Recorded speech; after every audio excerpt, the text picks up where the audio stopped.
You are now listening to You Heard.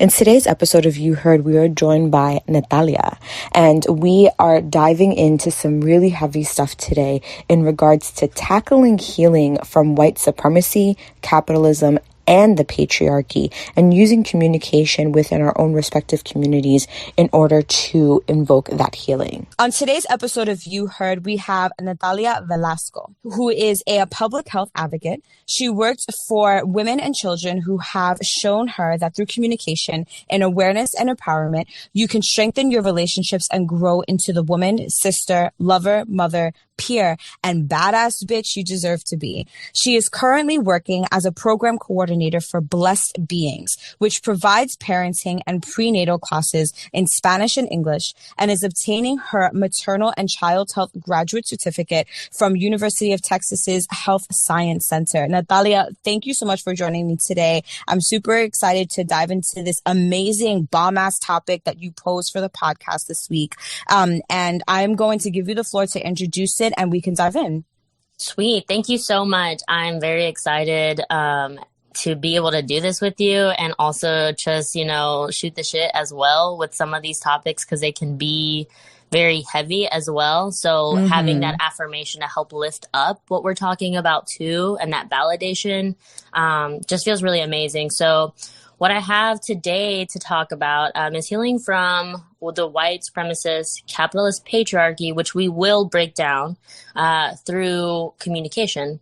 And so I started thinking about this really from the week that you said, hey, let's, why don't we chat? Like, let's talk about something that you want to bring up. And I really started reflecting on what this past year has meant for my community, for work, and my family as well, because I feel that all of it connected a lot more than I had ever seen before. We were all forced to change the way we communicate with each other. And in that too, we are also seeing there is a lot more outspokenness. There's a lot more affirmation happening within women, within family dynamics too, and especially with people in our generation, right, who have the access to be able to have these conversations, who sit in the privilege, right, of being able to emotionally dive into how it is that their upbringing really shifted and shaped who they are. And it may look different for our parents. I know my parents didn't get to go into this. They were always focused on putting food on the table, and, you were alive, you were well. So it's a really big topic for me, and I'm really excited, again, just to talk about how communication can be a healing mechanism for us, and to see how communication has surrounded us during this time, but also in our past as well, and what it would look like for our future.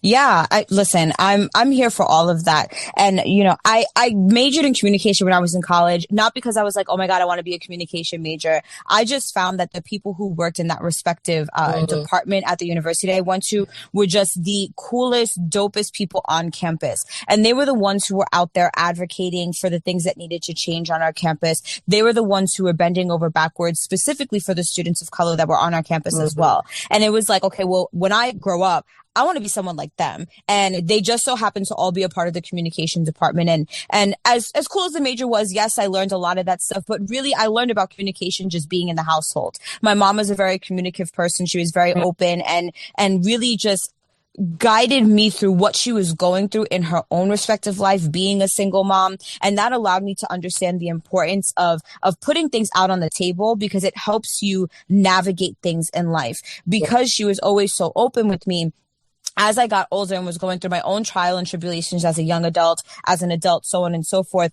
I was able to tackle them with a sense of knowledge, because my mom just was always talking to me. Yeah. Was always talking to me about what she was going through, what she was feeling. Now, given, of course, there were definitely some struggles in maybe addressing emotions and stuff like that. But for the most part, you know, she was very open about what was going on in her life, whether it be financial struggles, relationship struggles, the struggles of being, like I said, a single mom of two kids. And that allowed me to be able to learn how to not only evaluate things for myself, but help others evaluate as well. So in creating this podcast, like what you just said, the importance of communication, the importance of being able to speak on things that we're experiencing and give it sound, give it vocabulary, give it some kind of attention, because these are the things that we're going through on a day-to-day basis. And communication very much does change. And in this past year, I think we've had so much more time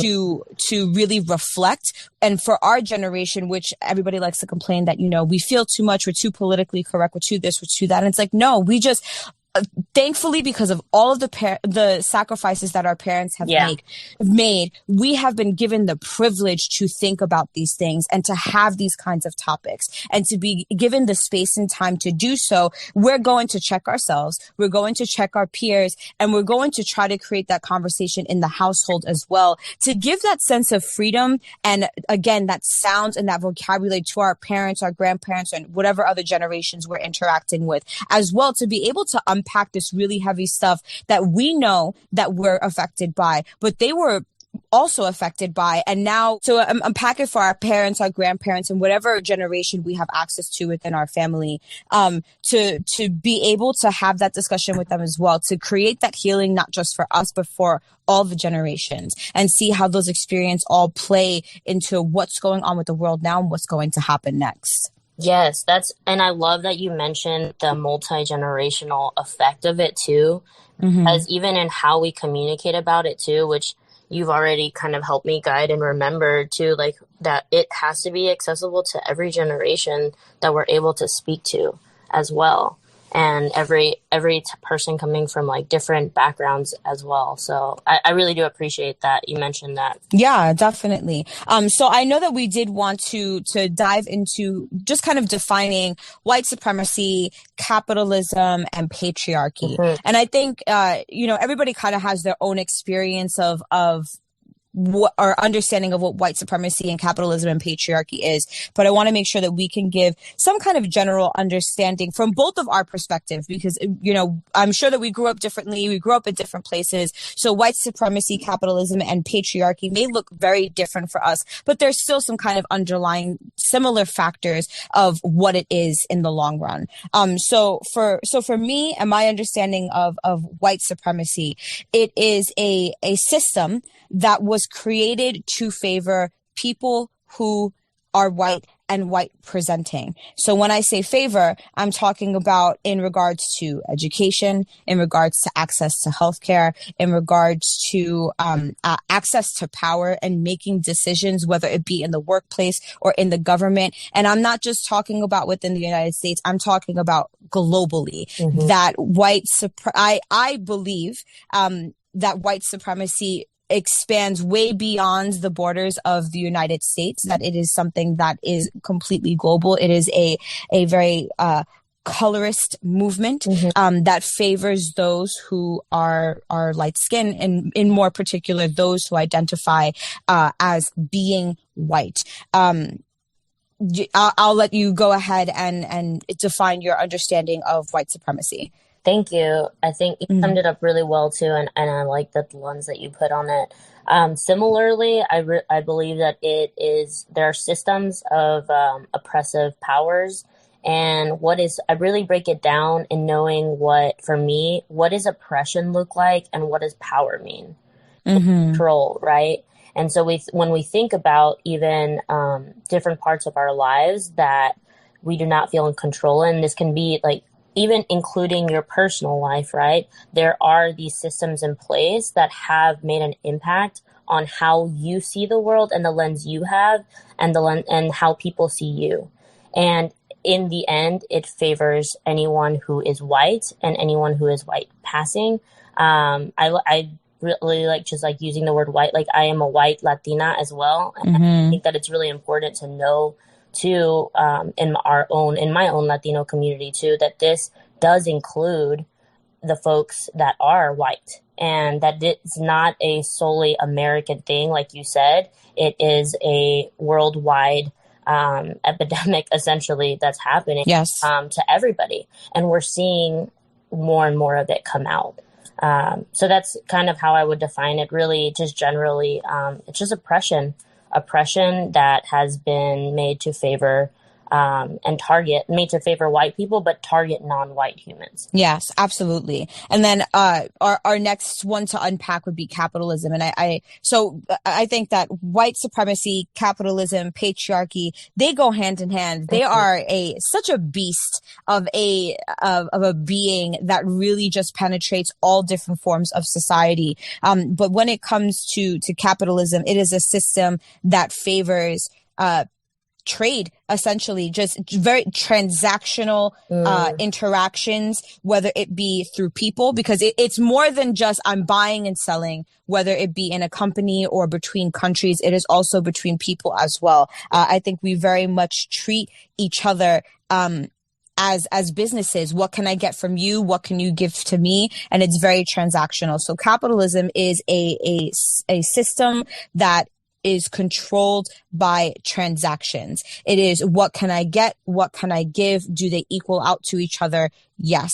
And in that, it favors more gain. What is the most that I can reap out of X, Y, and Z with the least amount of energy, with the least amount of money, so on and so forth, which things like that kind of mentality is what perpetuates slave labor and taking advantage of different countries that may have more resources than others and creating unfair trade laws, et cetera, et cetera, et cetera. I mean, we can go on forever on how capitalism really just fucks us up. Yeah. No. But in the clearest terms, it is just a system of transactions that looks to have gain for the least amount of energy put out. That's such an amazing definition. I absolutely love that. I think that is how we should look at the definition of capitalism, honestly. That's amazing. You know, what I would add to it too, just like highlight the words that you just said, right? Like, it means, what is capitalism? You're expendable, you're replaceable and unimportant, and it's dehumanizing. And that's what it is. Yeah, exactly. It's like, if I have to spend too much energy on you, too much time, then you're not worth my time. Yes. And it's, you know, you can be the cream of the crop. You can be the best. You may have a lot to offer. But if I have to put too much out to have you, then it's not worth my time. And I'm sure for anybody who's listening, they can see how that kind of mentality plays into all different kinds of things. That's not just in the workplace, that has nothing to do with the economy, but may have to do with your relationships with other people, food. Literally, we could go on forever about all of these different kinds of things. Yes. And then last but not least, definitely not least, is patriarchy. And again, this is something that is global. This isn't something that is exclusive to the United States either. It's capitalism, but patriarchy is the favor and systems that are put into place to give and maintain power to those who were born male. Correct. Yeah, that's snaps that. That's really it. And that's a part of why I think that in this like era of us being able, how communication has changed, right? It's really ripping that apart and diving into a healing perspective that is more matriarchal in that too. And what like matriarchy means, right? It's just, they're very opposite of each other too, in that sense. One does not have a hierarchy in it, and patriarchy does. Absolutely. And I when I think about this, specifically when it comes to patriarchy, when I think about the roots of how it has grown, it is tied into the spread of capitalism and the spread of the idea of white supremacy and white power. And again, it is a global thing, very much spread through colonization, and this idea of here are the people who are in power, who are considered smarter, who are considered more well-rounded, who are considered civilized. If you look at any of the research or history and verbiage that was put out during the time of colonization and industrialization, it's always, we came to this place and we taught them how to be civilized. So this idea of this perfect image of a perfect person and how you're supposed to hold yourself and dress and believe and practice and worship and breathe and procreate and eat.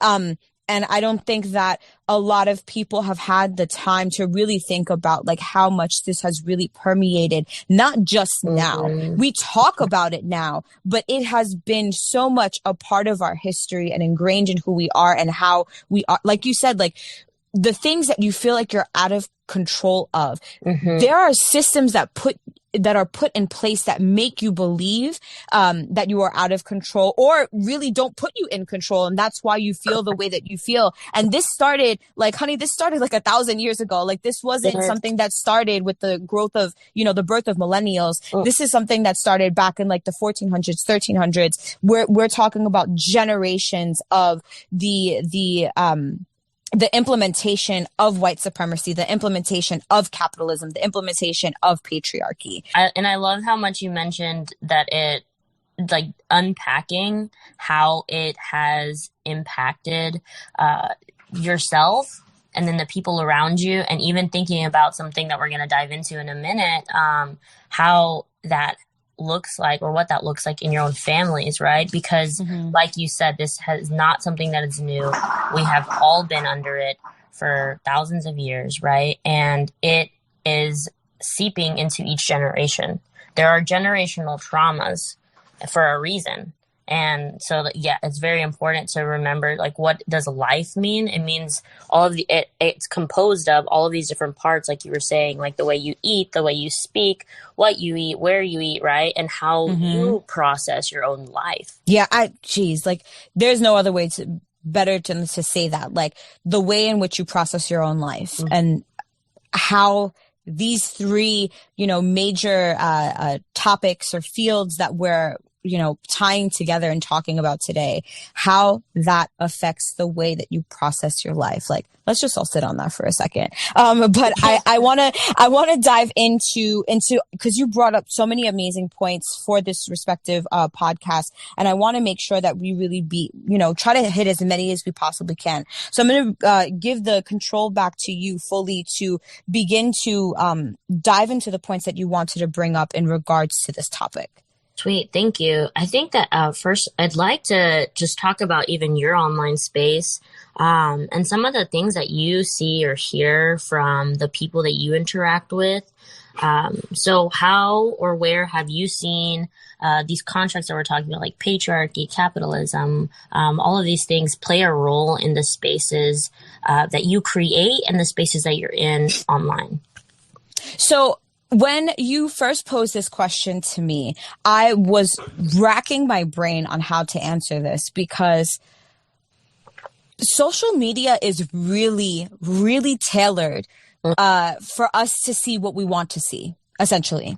And it keeps you in a bubble because whatever you follow, whatever you talk about and your phone is listening to you talk about and all those different kinds of things is what you're going to see as ads, is what you're going to see as posts. So I mostly interact with Instagram. I have Facebook, I have TikTok, but my main source of social media is Instagram. But my Instagram feed is nothing but a bunch of badass bitches, nothing but, people who are having the kinds of conversations that we are having and taking time to unpack it with different threads and pictures and memes, people who are diving into history to really unpack colonialism and patriarchy and capitalism and all these different kinds of things. It's very Black Lives Matter forward. It's very LGBTQ forward. So I see the progression side, the conversations that need to be had side.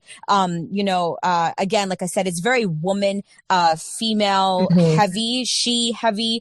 And because of that and because of the algorithm, I don't see any of this the other stuff that's going on in society, I guess you can say. And in that, if you really think about it, and we want to get into like conspiracy theories, which I'm totally down for, you know, it's keeping, if I don't ask questions and I don't look past the surface, I can very much believe that the world is okay in some which way, shape, or form, because everybody's talking about it, and everybody is talking about, you know, boundaries and self-love and this, that, and the third, and we're all moving forward and we're all trying to heal together. But, you know, if we're aware and ask questions, we know that that's not necessarily the case. So I think for me, social media really just keeps you in a bubble where you kind of think that everybody is very much thinking the same. And that further empowers your own thought process. And if it's a bunch of positive stuff, that's good, but there's also a dark side to that for the people who are further perpetuating things like white supremacy and patriarchy. You know, their social medias are probably also as tailored as mine is, but to them and what they believe, which furthers their own beliefs, and they take that to the outside world. Yeah. Thank you for sharing that too. And I think I definitely resonate with you in the way that I have even set up my own social media, right? I very much went through a period where I surrounded myself, because I needed it, with people who were going to show me in my feed that were affirming and on the same page as me. And in that, you know, it brought up a lot of interesting people in my private messages, wherein I started putting more affirmations, also talking about, you know, like decolonizing, defund the police even, right? Right. Like, it brought people out that would have never, ever said anything, right? Asking questions, but also in opposition. And so for me, it was a lot of people asking, showing their complacency. And I think that has been something that's so interesting during this time, like in like online spaces, the questions that are not being asked, but also how having a tailored feed, like you were talking about, really does hold us back and oppress us by making people complacent in what they're seeing and what they're not seeing too. Like, if you only have good feels on your feed, then you, like you said, you will think that the world is okay. And if you're not, like yourself or myself, who are very much ingrained in what is happening around the world and to family dynamics and to women, right? You're not going to be feeding yourself with anything but social media. You're not actually going to be moving into like articles, listening to podcasts, right? It's almost like our new age Bible and media source for people in an odd way. Yeah, I mean, it's so true. So I don't watch the news. But I have my own reasons as to why I don't watch the news. There's a bunch of fear-mongering bullshit. But love to all my journalists, because I know a bunch of them. But at the same time, I have absolutely no interest to ever put on CNN, ABC, anything like that. And a lot of what I know that is going on in the world is because of social media, is because this one, you know, Instagram site is that one site that you always go to that tells the truth, that tells what's really going on. And they have somebody on the inside that was able to get X, Y, and Z, and they get it before it becomes a notification from, you know, your Apple News, your Android news and stuff. And it's like, I knew this 2 weeks ago when X, Y, and Z Instagram account posted about it and sent a video about it. So it's that very much like, yes, it's our source of knowledge. It's our source. It's a Bible in many senses for anyone who has engaged in religion. You have that book that guides the way in which you should live and process things and see the world. And Instagram and just social media in general very much is that. It frames the way in which we believe that we need to carry ourselves. And that has both pros and cons in many different aspects. Exactly. And I do agree too that there are, it's social media outside of the news, right? There's a platform for you to be able to be heard in a different way and by people who are there for it. Just like the one, I'm going to like shout out No White Saviors, right? They're a small ass team investigating, getting bits and pieces of information. I've sent them stuff before too, just to help find, like, track along and hold people accountable. And so that's another part, like the double-edged sword, right, in social media. that it is beneficial, but then there's also times when it's not. At the same time, it's also held so many people accountable now. We're starting to see even more accountability out there.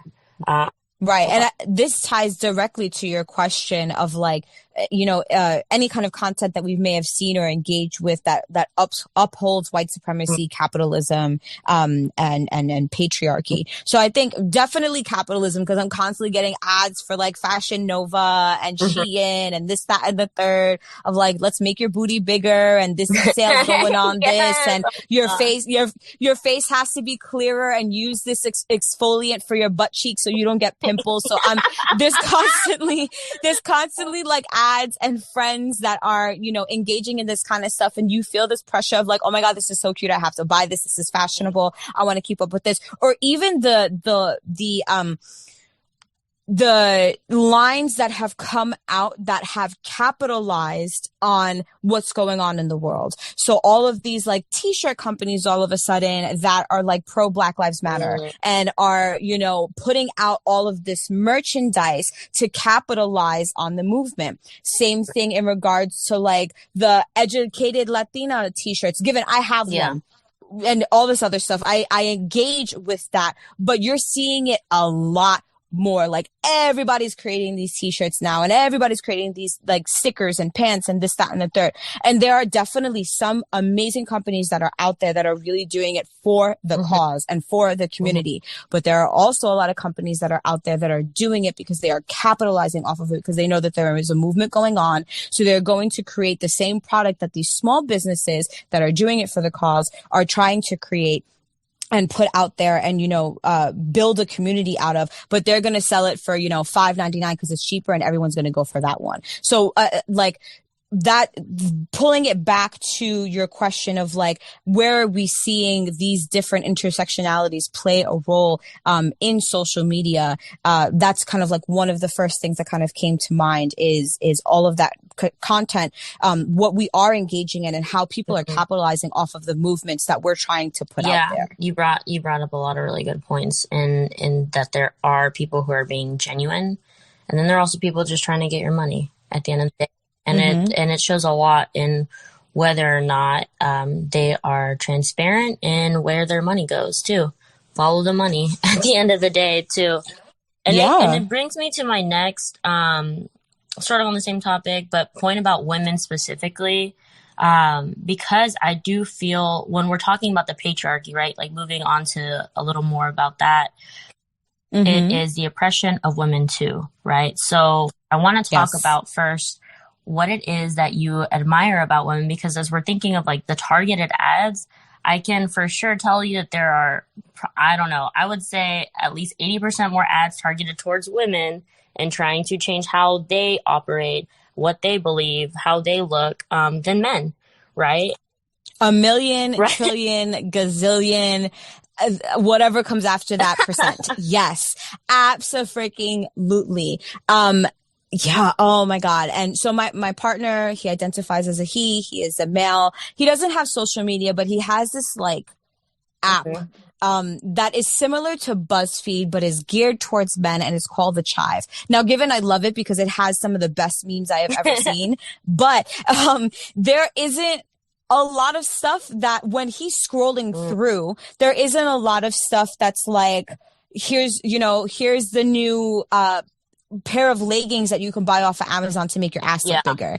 Here is the new, face cream that you can use that gets rid of fine lines and makes your face look brighter and look like you just walked off of the beach. It's like brush your beard and make sure your asshole doesn't smell. And here's a picture of boobs and some ass and like funny memes. Like literally that's all it is. And it's, completely like what you just said. Abso-freaking-lutely. But to your question of what I love about women. Oh my God, Natalya, everything. I love everything about women. And when I say women, I'm not talking about just females. I'm talking about everyone who identifies as a woman, and including those who are non-binary and feel like a woman one day and feel like a man the next day, whatever the fuck. Just the femininity. Femininity can be found in everybody and anything. I love it. It is such a beautiful power. And specifically for me, I feel like I stepped into that power once I became a mother. Everybody is different. You don't have to become a mother to step into that power. But for me, it was that, and it was that moment, because that's what I personally value for myself. But just, I feel like there is no words to really encompass the beauty and the power and the magic of womanhood, of feminine power, and to think that we live in a world that has been built in the past thousands of years to shut that out, to control it, to make it demure, to make it pure and virgin-like and clean and all of this other stuff. And it's like, bitch, if you know anything about womanhood and if you know anything about femininity, it isn't fucking pure. It isn't fucking clean. There isn't anything that is clean cut about it. We are complex human beings and an energy that you cannot make into this like fluffy cloud or like a fucking white dove. Like that isn't what womanhood is. Exactly. Like we're definitely not Barbie. Like we are so much more. We are the universe, and you can't encapsulate the universe into like what you said, like some Stepford wife Barbie looking image of this is what a woman is supposed to be and this is what a woman's supposed to do. There is nothing that a woman is supposed to be and nothing that a woman is supposed to do, because we are everything. And you can't take that away from us. And I think about it every single day of just like being full and abundant of womanness. And that makes me able to do anything in this world. And there just isn't anything that's ever going to come on my plate and I feel I can't do because I'm a woman. And I know that unfortunately that's not necessarily the case for a lot of people in this world. And I really do appreciate that you mentioned just identity as womanhood too, and like femininity, right? There's this thing from the decolonizing conference that says, you're out here policing my identity while I'm minding my business, getting to know people by their experiences, relationship to land and spirit. And I think that is so much too of like the patriarchy of very much policing who is woman and who is not. And everything that you were mentioning too. And I bring that up why I wanted to take time to talk about womanhood, about just femininity too, and the beauty in it, is because I feel that often in a society, we don't take a minute to appreciate ourselves, but we're also not appreciated by the world sometimes, and from the patriarchy too. And for a woman, what that feels like is going just surviving, without getting fed, having to be that foundation without being expected to, break at any point. And that's not at all what it's like. We are human, like you said, right? We experience the same things as other folks as well. So, I just want to take a time to shout out all the women out there, the women, people who identify as women, because what that is so beautiful and absolutely healing. And it brings me a lot of power and comfort to know that there are women out there too that are just fighting their own fights in their home too. Absolutely. Absolutely. So just moving on a little bit more. So women, talking about women, we're always in communication with each other, right? We talk about everything. And sometimes it feels, it actually is, right? Women are holding all of these conversations and having to hold the conversations about traumatic events, about things that are happening in their family, about the oppression that they face, about the abuse that they face, right? And it's never in the conversation of the person abusing. And it's not like men are having, I just, assaulted this woman the other day. I really feel bad about it. And I really need to talk to my men about it. That doesn't happen. That doesn't happen as often as it should. And it's something that I've personally just seen and experienced, even my own relationship with my partner, right? My partner is a white male who identifies as a male as well. And just having to have this relationship has shown me so much in the conversations that happen between men, and also what allyship looks like with another person and with someone who I would say is like with another male, right? And what that looks like on their end and how to hold people accountable, but also how to it's almost like teaching. I feel like sometimes I was like teaching and showing and just trying to embody like, this is what womanhood is. It's not that you're going to control me. That's not what being a woman is. And like, he grew up in these heteronormative stereotypes, like seeing that between his parents, and in these subtleties in communication specifically, it shows a lot of the difference of like the types of conversations, again, that are not being had amongst them. And I think it's really important for us among our peers to be able to hold those conversations and to say, we turned the tables over to you now. You know, we have given you our experience. We have been yelling from the bottom of our heart about the suffering that we have faced. So what needs to change is that conversation, right? That communication of, this is what's happening, but also these are the things that we need to see from you. Yeah, no, the way that you put that, I mean, absolutely. And there's no other way to put it, is that whether you're a woman or just from any kind of oppressed community, it is always us who is having the conversation of what we need to do to educate others, to create the spaces, to find the right vocabulary, to give it the right sound, to give it the right space. And it's never coming from the oppressor. It's never coming from the abuser. It's never coming from those who are benefiting from that respective power in society. And those conversations need to be had from those communities. And like you said, we have been yelling, we have been having these conversations, we have been creating these spaces. So at this point in time, like literally hundreds of years we're talking about here, like at this point in time, the tools are fucking there. Pick them the fuck up and use them and build and rebuild, dismantle what the fuck is out there. Yeah. And rebuild a completely different way and version of communicating with each other as those who benefit in that respective community from patriarchy, from capitalism, from white supremacy. We're talking specifically about patriarchy. So for those, who directly benefit from that system in place, how are you communicating with your peers who also benefit from that respective space to dismantle that shit, to really be able to unpack the actions that you take, the benefits and privileges that you have because of that system, and figure out how you can live your life that no longer feeds into that system. It's the same thing when we're talking about white supremacy. And, the argument of, not all white people are racist and so on and so forth. And not all light-skinned people are colorists, et cetera, et cetera. Yeah. Yes.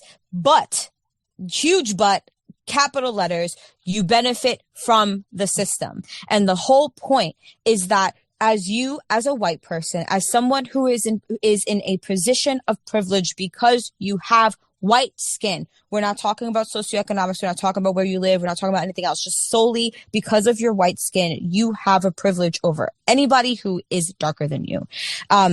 And in that, it is your duty, if you care about where this world is going and you hoping for it to progress and for people to have justice and no longer be oppressed, and it is your duty then, as someone who supports that movement, to recognize your privilege, to stand in it, and to figure out how you can eliminate the things that are in your life that further perpetuate white supremacy and that system of power.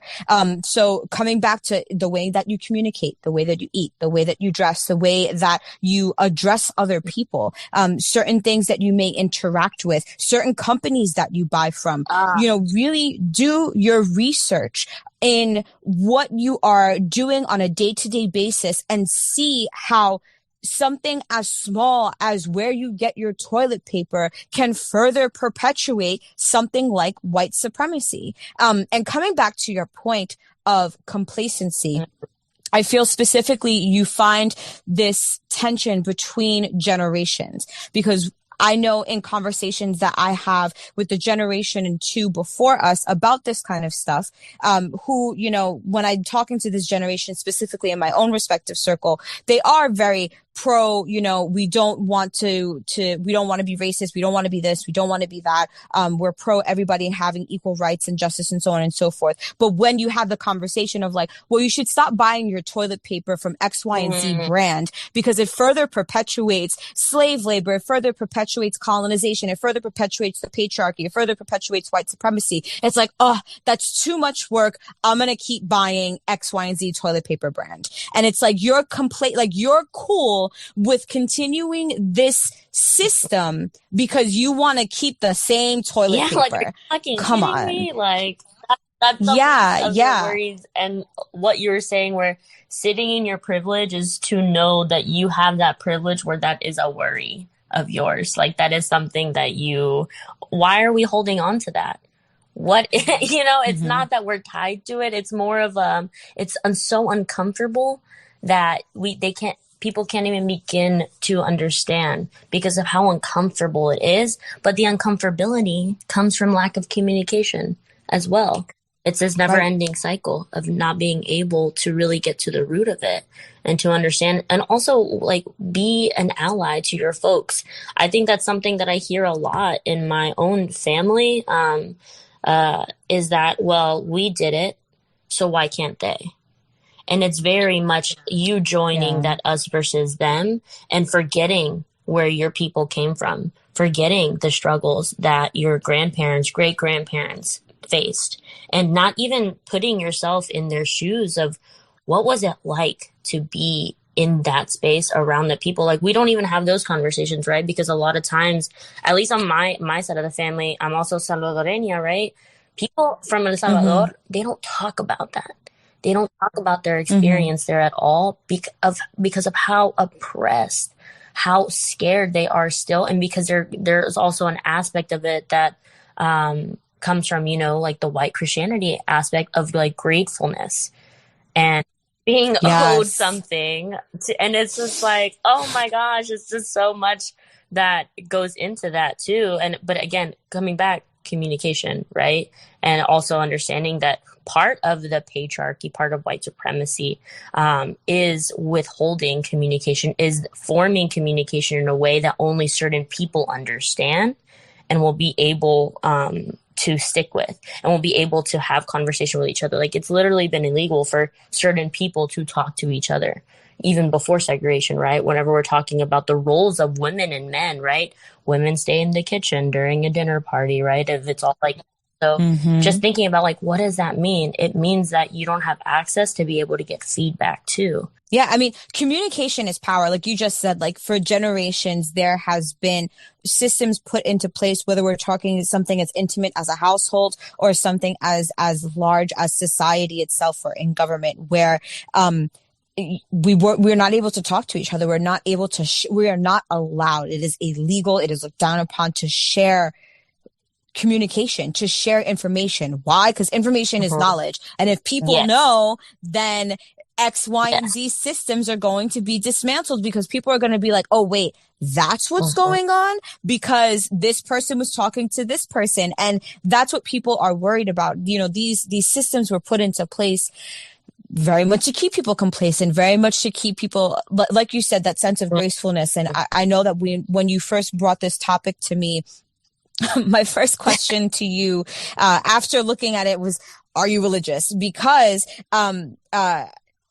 how religion has played such a role in creating and further perpetuating white supremacy, capitalism, and the patriarchy. And listen, I am not anti-religion. You could be religious all you want, but huge but again.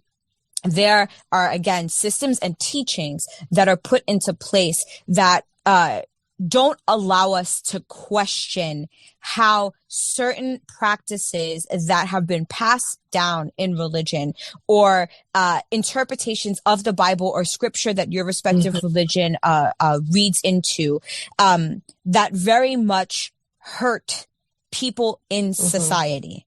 And religion was never created, or the belief in God or gods was never created or put into place or practiced or worshipped into to oppress others, But religion has been a tool, especially riding on the back of capitalism to oppress others, riding on the back of white supremacy to oppress others, and then finally riding on the back of patriarchy and that to oppress others. So religion and its scriptures has been used as a tool to say women belong here, men belong here, people who aren't white belong here, and people who are white belong here. Like, if you literally just look at the history books, you can see how, for example, Christianity was used to justify the slave trade and the African diaspora. Like, let's think about that. Let's think about how there were people coming from different countries going into places like Africa, like the Caribbean. And we're saying the way in which you process the world and process yourself is wrong. So here is Jesus, here is Christianity, here is God. This is the way you're supposed to do it. So now you got to start acting like this, eating like this, dressing like this, being like this. And that is, now you are civilized, and now you are worth living and being in this world. Sort of, kind of, not really. Like, we really need to think about how that particular ideology still continues to play a role today in the way in which our communities interact with each other. And I find it really, really interesting, in particular in the South. So when you and I first hopped on, you know, I'm originally from New York City, and coming down to Texas has given me such a completely different perspective of how religion is practiced, in between communities. And there is such a, what's the word I'm looking for? Disparity or gap between white Christians here, Latino Christians here, and Black Christians here. Now I grew up in New York City, so you had a bunch of religions from all over the place, but I did spend most of my education in Catholic school. I went to a Catholic university. For the most part, all of my friends are Catholic or former Catholic, so on and so forth. I did grow up in a very Muslim immigrant community. But for the most part, like, everybody was pretty much Catholic. But coming down here and just seeing the differences in communities, the differences in churches, the differences in access, but it is all the same religion, was quite interesting to me to see the segregation in believing in God down here. Like, there is no other word to put it. Like, the segregation between communities and their worship down here, and how the way in which that religion, again, is used to keep certain communities where they are, and other communities, you know, to be given them more power. Like, you can literally see it in Houston specifically. Especially growing up here, where, you know, where you do have like mega churches, and when you follow what they believe in, how they show up for the community, the even, you know, for media, like looking at the capitalism side of it, right? Just like looking at how they even brand themselves, who they're really targeting, who they're allowing in. It's very segregated in that sense. I remember just going to church I used to go to. I'm not sure if you've seen, you probably have, on 59 Lakewood. And I just remember being there and showing up and just not feeling at home, always being looked at, and then not understanding too, until later on in my life when why my parents were going there. And it was very much of this trying to conform to being white, essentially, because that is how they saw growing up from, they were very poor growing up. And to them, they saw the white man get rich by doing X amount of things. And so it was a checklist item almost, because this was the way and the only way to success when they looked at the rest of their family versus people that they had seen in school, right, or around them. And so it's really interesting now to look back at it and really dissect like how religion was given to me, and also knowing it was in a different way than even my grandparents believed, you know, coming from their own countries, especially like going back to like El Salvador. very Christian people.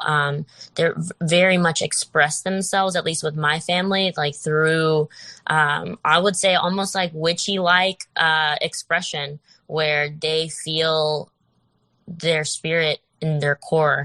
And it was very different from the way that we expressed ourselves through religion here, where it was very tamed, you know, and going back to that picture perfect, ideal way to express yourself that Catholicism or Christianity had spread, right?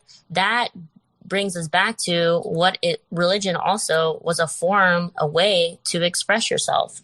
And so what we were also seeing in that is that expression was even monitored, was changed. The way expression is also how you are able to process what is happening around you, right?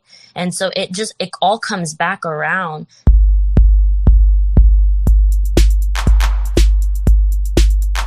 You are now listening to You Heard.